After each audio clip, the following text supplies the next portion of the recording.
എടി രക്ഷപ്പെട്ടു പോകാമെന്ന് കരുതിയോടി നീ?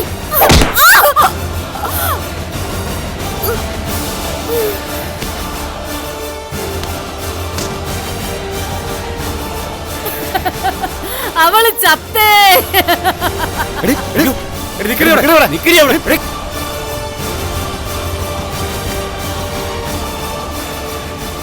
എന്തു പറ്റിയത്?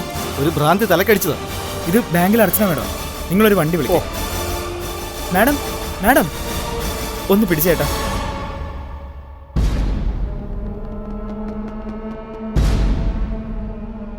നിനക്കിപ്പോ എന്താ അറിയേണ്ടത്? ചോദിക്കടാ, ഞാൻ പറയാം. അർച്ചന എന്റെ കുഞ്ഞിന് ജന്മം നൽകിയ വിവരമൊക്കെ എനിക്കറിയാം. അത് കള്ളമാണെന്ന് പറഞ്ഞ് ആരും സ്ഥാപിക്കാനൊന്നും നോക്കണ്ട. ആണെന്നോ അല്ലെന്നോ ഞാൻ പറയുന്നില്ല. കാരണം അവള് പ്രസവിച്ചതിന് എന്റെ മുന്നിൽ തെളിവില്ല. നിങ്ങൾക്കത് നന്നായിട്ടറിയാം. അങ്ങനെ സംഭവിച്ചെങ്കിൽ ആ കുഞ്ഞിനെ ഞങ്ങൾ ഉപേക്ഷിച്ച് കളയുന്നു നിനക്ക് തോന്നുന്നുണ്ടോ? നിന്റെ കുഞ്ഞെന്ന് പറയുന്നത് ഞങ്ങളുടെയും കുഞ്ഞല്ലേ? നിങ്ങളുടെ നീക്കം എന്താണെന്ന് എനിക്കറിയാം. അവളെയും കുഞ്ഞിനെയും കണ്ടെത്തുക എന്നുള്ളതല്ലേ? അങ്ങനെ ഒരു ശ്രമം നടത്താതിരുന്നില്ല എന്ന് ഞാൻ പറയുന്നില്ല. പക്ഷെ ഞാൻ മനസ്സിലാക്കിയത് കേട്ടതൊക്കെ കള്ളമാണെന്നാ. ഇനി അവളെയും കുഞ്ഞിനെ തേടി നിങ്ങൾ പോവരുത്. അതൊന്ന് നേരിൽ കണ്ട് പറയാനാ ഞാനിങ്ങ് വന്നത്.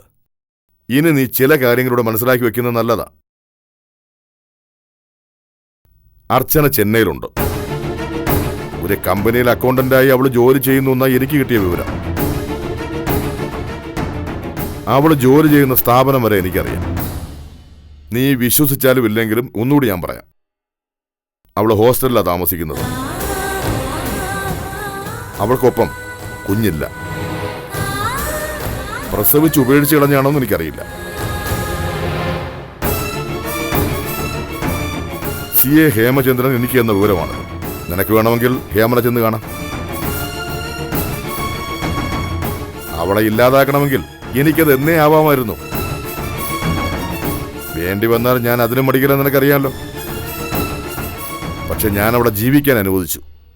അതിന് കാരണം അവളുടെ മനസ്സിൽ നീ ഇല്ലെന്ന തിരിച്ചറിവ് തന്നെ.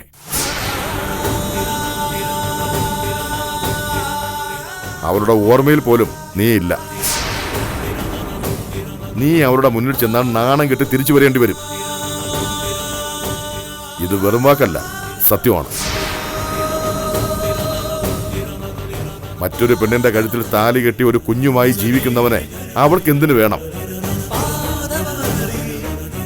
ഇതെന്റെ ചോദ്യമല്ല, ഹേമനോട് അർച്ചന ചോദിച്ച ചോദ്യമാണ്. സത്യമാണ് മോനെ നിന്റെ അച്ഛൻ പറയുന്നത്.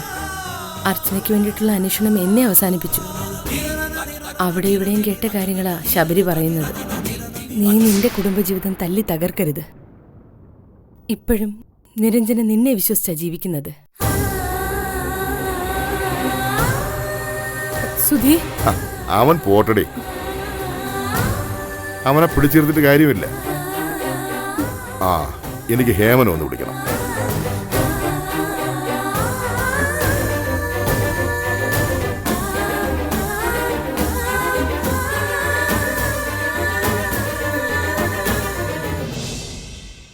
ഹലോ, ഡെയ്സി മാഡം അല്ലേ? ഞാൻ പച്ചക്കറിക്കട നടത്തുന്ന വിഷ്ണുവാ. എന്താ വിഷ്ണു?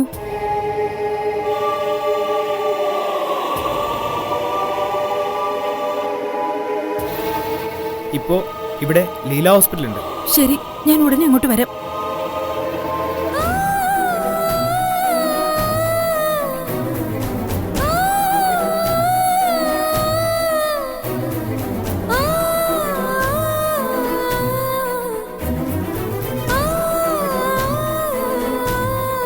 ഡോക്ടർ. യെസ്. പുറത്ത് മുറിവൊന്നുമില്ല. അടിയേറ്റ ഭാഗം കുറച്ച് ബൾജ് ചെയ്തിട്ടുണ്ട്. തലയ്ക്ക് പെരുപ്പുണ്ടോ? ചെറുതായിട്ട്. പേടിക്കാൻ മാത്രം ഒന്നുമില്ലെന്ന് കരുതാം. എന്നാലും സ്കാൻ ചെയ്തിട്ട് പോയാൽ മതി. ശരി ഡോക്ടർ. സിസ്റ്റർ, പേഷ്യന്റിനെ സ്കാനിംഗ് റൂമിലേക്ക് കൊണ്ടില്ലേ?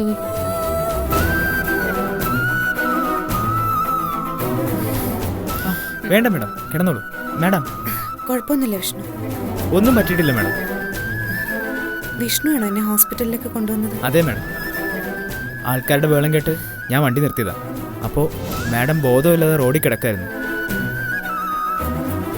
അല്ല, എൻ്റെ ബാഗ് അത് ഞാൻ എടുത്തു വെച്ചിട്ടുണ്ട് മാഡം.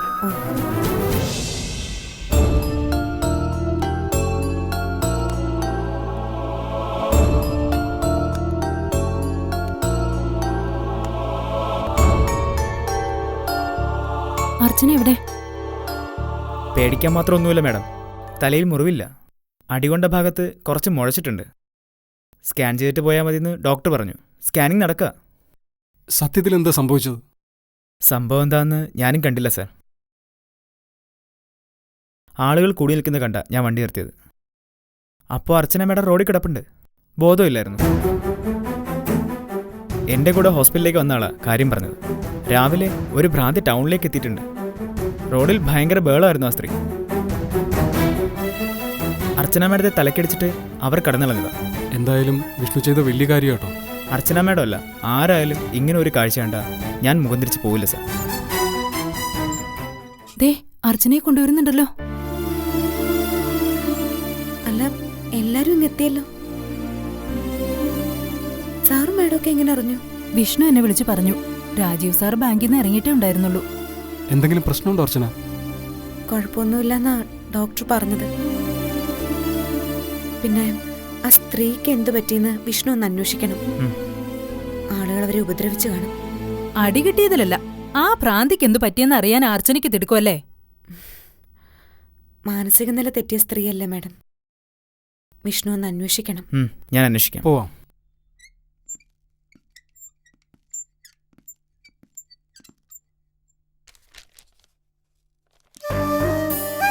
ആ, അർച്ചനയുടെ ബന്ധുവാണല്ലേ? അതെ. ഇരിക്കൂ.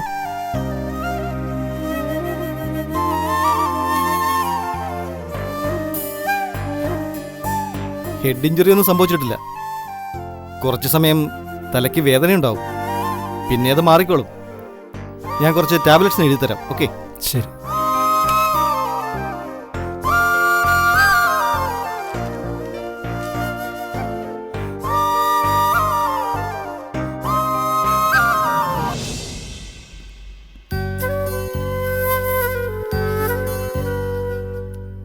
ഇതാ മാഡത്തിന്റെ ബാഗ്. ഞാൻ റിസപ്ഷനിൽ വെച്ചിരുന്നു. വിഷ്ണുവിനോട് എങ്ങനെ നന്ദി പറയണമെന്ന് എനിക്കറിയില്ല. നന്ദിയൊന്നും വേണ്ട മാഡം. ഈ മാസത്തെ ലോണൊന്ന് അടച്ചു തന്നാൽ മതി. വിഷ്ണുവിനെ കാണുമ്പോഴൊക്കെ ഒരു ചൂടനാണെന്നാണ് കരുതിയത്. ശരിക്കും ആളൊരു തമാശക്കാരനല്ലേ? അത് പിന്നെ ആത്മാർത്ഥത ചില സമയത്ത് കൂടിപ്പോവും. അപ്പോൾ എന്ത് കണ്ടാലും കയറി അങ്ങ് പ്രതികരിക്കും. എന്ത് ചെയ്യാൻ സാറേ? അത് വേണം വിഷ്ണു. പിന്നെ പച്ചക്കറി കടയൊക്കെ നന്നായി പോകുന്നില്ലേ? കച്ചവടം ഉഷാറാ സാറേ.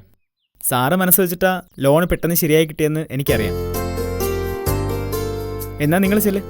വിഷ്ണു കയറിക്കും. കടയ്ക്ക് മുന്നിൽ വിടാം. വേണ്ട സാറേ, കടയിലെ പയ്യൻ ബൈക്കുമായി എത്തിയിട്ടുണ്ട്. ശരിയെന്നാ നിങ്ങൾ ചെല്ല്.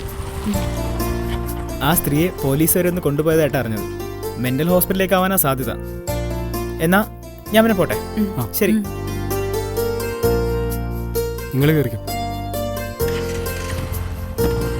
കേറർച്ചന. അതച്ചൂച്ചിക്ക് വെറുതെ തോന്നിയതാവും. കാർത്തികനൊന്നും ആയിരിക്കില്ല അത്. മോൾ എന്നോട് തർക്കിക്കാൻ നിൽക്കണ്ട. അവർക്ക് എന്ത് മാറ്റം വന്നാലും എനിക്കറിയാം. ഈശ്വര, അപ്പോ മുഴുഭ്രാന്ത. പോലീസുകാരപ്പോ തന്നെ അവരെ വന്ന് പിടിച്ചോണ്ട് പോയി. ഏതോ മെന്റൽ ഹോസ്പിറ്റലിലേക്കാ കൊണ്ടുപോയെന്നാ ആളുകൾ പറയുന്നത്. അച്ചൂച്ചിയുടെ സ്വഭാവം അറിയാന്നുകൊണ്ട് പറയാ. സഹതാപം തോന്നി ഇനി അച്ചൂച്ചി അവരുടെ പിന്നാലെ പോയേക്കരുത്. ഇല്ല മോളെ, കാർത്തികനെ അച്ചൂച്ചിയോട് ചെയ്തതിനുള്ള ശിക്ഷ അവരിപ്പോ അനുഭവിക്കുന്നത്. അവരുടെ കയ്യിൽ നിന്നും രക്ഷപ്പെട്ടെങ്കിലും ഇന്നും ജീവിക്കാൻ കാരണം അവരാ. അതൊന്നും മറന്നൂടാ. വേണ്ട, ആ വക ചിന്തയൊന്നും ഇനി അച്ചൂച്ചിയുടെ മനസ്സിലുണ്ടാവരുത്. നീ ടെൻഷനാവണ്ട മോളെ. ഞാൻ ഒന്നിനും പോവില്ല. അവരെ ഇനി കണ്ടാൽ തന്നെ എനിക്ക് എന്ത് ചെയ്യാനാവും? ഒന്നും ചെയ്യാനാവില്ല. സംസാരിച്ച കൂട്ടത്തിൽ നിന്നോട് പറഞ്ഞേ ഉള്ളൂ. പിന്നെ ഡേസി മാഡം കിച്ചണിലാ. ഞാനും കൂടി എന്നങ്ങോട്ട് ചെല്ലട്ടെ. മോള് വെച്ചോ. ശരി അച്ചൂച്ചി.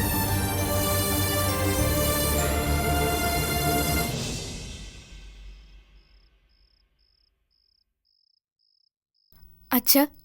ആ, എന്താ മോളെ? അച്ചൂച്ചി വിളിച്ചിരുന്നു അച്ഛ. പ്രത്യേകിച്ച് വിശേഷമൊന്നുമില്ലല്ലോ. ഇല്ല, പക്ഷെ അച്ഛ, എന്താ മോളെ? ഇന്ന് റാന്നി ടൗണിനടുത്ത് വെച്ച് അച്ചൂച്ചി ഒരു ഭ്രാന്തിയെ കണ്ടെന്ന്. ആളുകളെ കല്ലെറിയാണ് അത്ര അവര്. ഒടുവിൽ പോലീസ് എന്നവരെ പിടിച്ചോണ്ടുപോയി. സമനില തെറ്റിയ ഏതോ സ്ത്രീയാവും മോളെ. ആ, ഇതൊക്കെ പട്ടണത്തിൽ പതിവ് വാഴ്ച. എന്നിട്ട് അവള് പേടിച്ചു പോയോ? അച്ചൂച്ചി പറയുന്നത് ആ സ്ത്രീ കള്ളു കാർത്തിയനെയാണെന്നാ. അച്ചൂച്ചി അവരാണെന്ന് ഉറപ്പിച്ചു പറയുന്നു. കാർത്തിയാനിയാണെങ്കിൽ അവളങ്ങനെ അവിടെ എത്തി? ചെവിള അവളെ കോയമ്പത്തൂർ കൊണ്ടുപോയെന്ന് അറിഞ്ഞേ? എങ്കിൽ വഴി തെറ്റി എങ്ങനെ അവിടെ വന്ന് പെട്ടതാ. അച്ചുവെച്ച് അവരുടെ പിന്നാലെ പോകുമെന്ന് എന്റെ പേടി. പോലീസ് അവളെ എങ്ങോട്ട് കൊണ്ടുപോയെന്ന് പറഞ്ഞോ? ഏതോ മെന്റൽ ഹോസ്പിറ്റലിൽ കൊണ്ടുപോയെന്ന് അച്ചുവെച്ച് അറിഞ്ഞത്. ഞാനിത് അമ്മയോടും രേവതിയോടും പറയട്ടെ.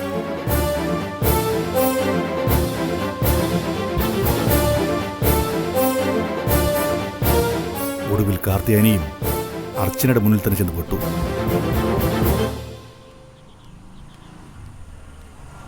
മാഡം,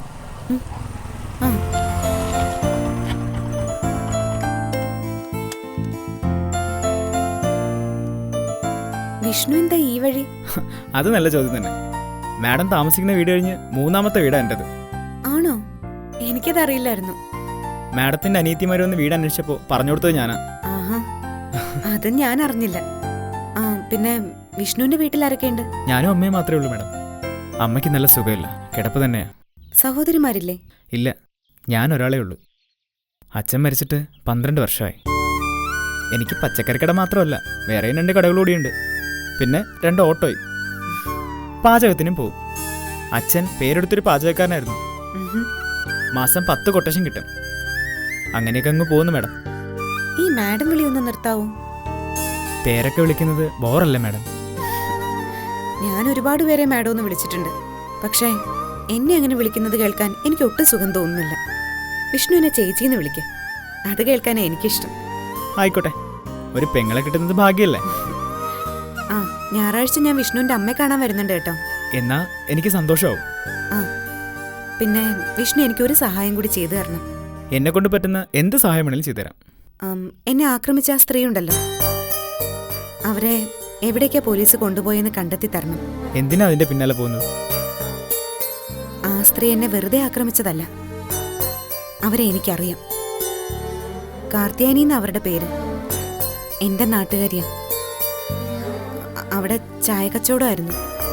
പിന്നെ കുറെ കാലമായി അവരെ പറ്റി ഒരു വിവരവും ഇല്ലായിരുന്നു. ബന്ധുക്കളോ സ്വന്തക്കാരോ ആരുമില്ല. ഞങ്ങളോടൊക്കെ വലിയ സ്നേഹത്തോടെ അവർ പെരുമാറിയിരുന്നത്. ഇപ്പൊ എന്തു പറ്റിയെന്നറിയില്ല. പാവം, കണ്ടിട്ട് സങ്കടം തോന്നി. എന്നാ സ്റ്റേഷനിൽ ചോദിച്ച് വിവരം മനസ്സിലാക്കാം. എന്ന വലിയ ഉപകാരമാവും വിഷ്ണു. ശരി, എന്നാ ഞാൻ പോട്ടെ.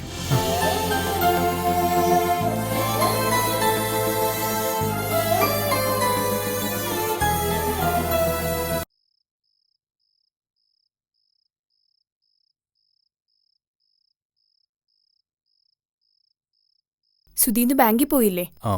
ഇല്ല, വീട് വരെ ഒന്ന് പോയി. അർച്ചനയുടെ എന്തെങ്കിലും വിവരം കിട്ടിയോ? അവൾ എവിടെയുണ്ടെന്ന് അച്ഛനറിയാം. ചെന്നൈയിൽ ഒരു കമ്പനിയിൽ അവൾ ഉണ്ടെന്ന്. കുഞ്ഞിനെ പറ്റി സൂചനയൊന്നും കിട്ടിയില്ലേ? ഇല്ല. ഇത്രയും കാര്യങ്ങൾ സുധിയോട് അച്ഛൻ പറഞ്ഞെങ്കിൽ അതിലെന്തെങ്കിലും വാസ്തവമുണ്ടോ? അർച്ചന തമിഴ്നാട്ടിലുണ്ടെന്ന് അച്ഛൻ പറഞ്ഞാൽ കേരളത്തിലുണ്ടെന്ന് വേണം മനസ്സിലാക്കാൻ. എന്തായാലും അറിഞ്ഞ വിവരങ്ങൾ തള്ളിക്കളയണ്ട. സുധി ശബരി അങ്ങോട്ട് അയക്ക. ശബരി കുറെ കാലം ചെന്നൈ കഴിഞ്ഞതല്ലേ. പരിഹാസമാണെന്ന് മനസ്സിലായി. ഒരിക്കലുമല്ല. സുധിയുടെ മനസ്സമാധാനത്തിന് വേണ്ടിയാണ് ഞാൻ പറഞ്ഞത്. അർച്ചനയുടെ ഡെലിവറി കഴിഞ്ഞെന്ന് ഞാൻ ഇപ്പോഴും വിശ്വസിക്കുന്നില്ല. എവിടെയോ ഒരു ജോലി കിട്ടി അവള് ജീവിക്കുന്നുണ്ടാവും. സുധി കരുതും പോലെ ഈ ലോകത്ത് അർച്ചനയുടേതെന്ന് പറയാൻ ഒരു കുഞ്ഞുണ്ടാവില്ല. പക്ഷേ സുധി അത് പറഞ്ഞ് ബോധ്യപ്പെടുത്താൻ ഞാൻ തയ്യാറല്ല. ഒന്നിനും തടയിടാതെ നിൽക്കുക, അത്രേ എൻ്റെ മനസ്സിലുള്ളൂ. എന്തിനാടാ വാവേ കരയുന്നേ? നിന്നെ എടുക്കാനുള്ള മാനസികാവസ്ഥയിലല്ല നിന്റെ അച്ഛൻ. നമ്മൾ ഇനി അച്ഛനൂടെ എത്ര നാളത്തേക്കായി ഇവിടെ? സുധി കുളിച്ച് ഫ്രഷ് ആവാ. മോനെ കൊണ്ട് കിടത്തിയിട്ട് ഞാൻ ചായ എടുത്തിട്ട് വരാം.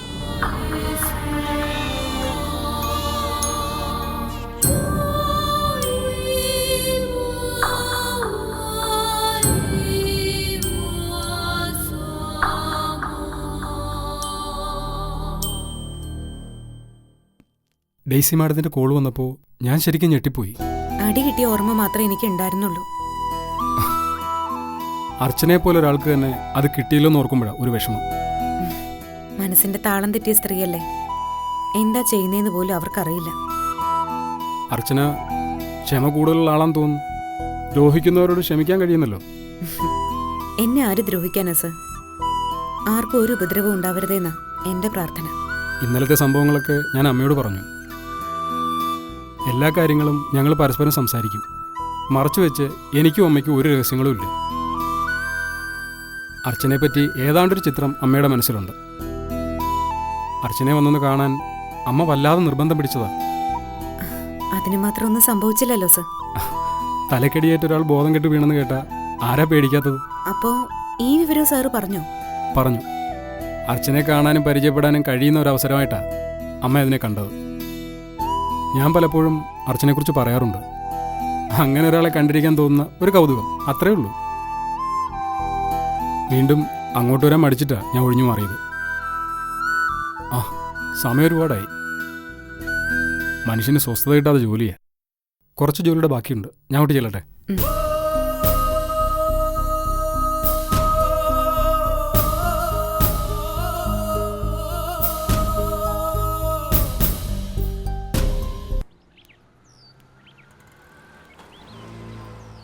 മാഡം,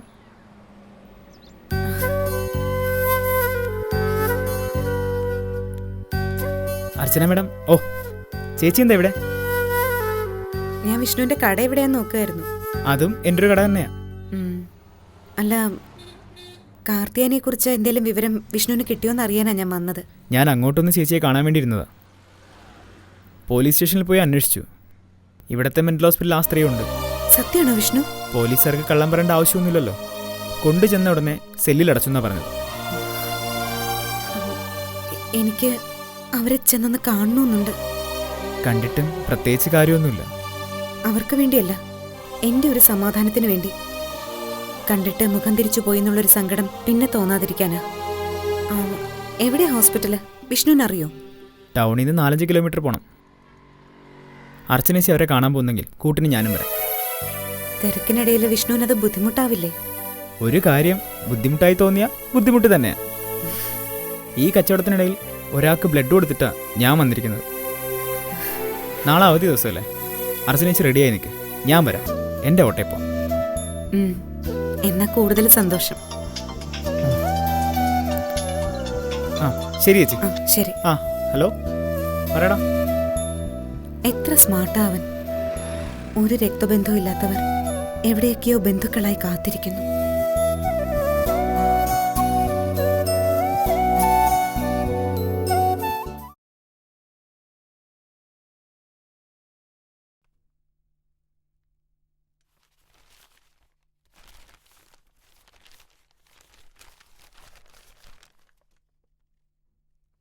അച്ഛാ, ചായ.